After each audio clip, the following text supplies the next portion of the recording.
In our final 8:30 Bible study on the book of Esther, we're going to be finishing the story, and we're also going to be discussing God's power and presence. Though he's not named throughout the pages of the book, we're going to talk about where we see him intervening and where we can see foreshadowings of Jesus. Throughout the book of Esther, we see God's power intervening and moving to save the Jewish people, putting some great quote-unquote reversals into effect. Now, these great reversals remind us of how God, through Jesus, rescued us from death to life. Now, the edict that the king made to kill all the Jews was irrevocable. The only thing he could do would be to issue a second edict that would somehow negate the first. We see this as a reversal. In Esther chapter 9, verses 1 to 5, the king gave instructions for Mordecai to write and seal an edict that would permit the Jews to defend themselves against attack.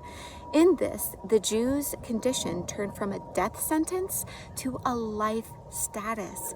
Like the Jews, believers have also passed from death to life through faith in Jesus Christ, God's given Son. We're reminded that humanity is under an edict, a death sentence. There is a day appointed for each of us to die.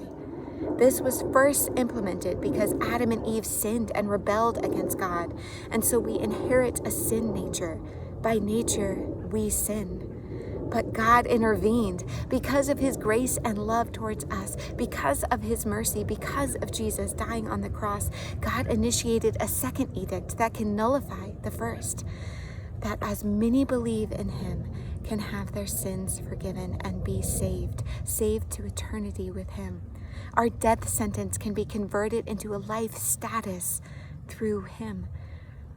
There's another reversal from mourning to dancing. In Esther chapter 9, verses 20 to 22, everyone changes from mourning to rejoicing.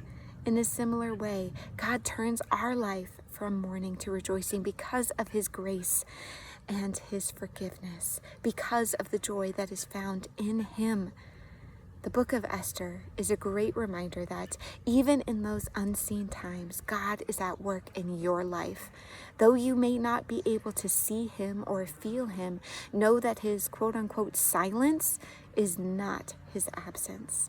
He is at work to accomplish his perfect plan and purpose in your life.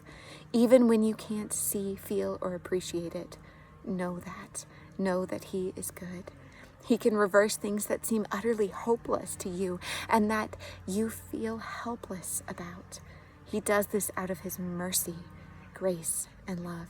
He does this for his good name and glory and to accomplish good purposes in your life. He loves you. I hope to see you this coming Sunday at 8:30 as we continue discussing the book of Esther.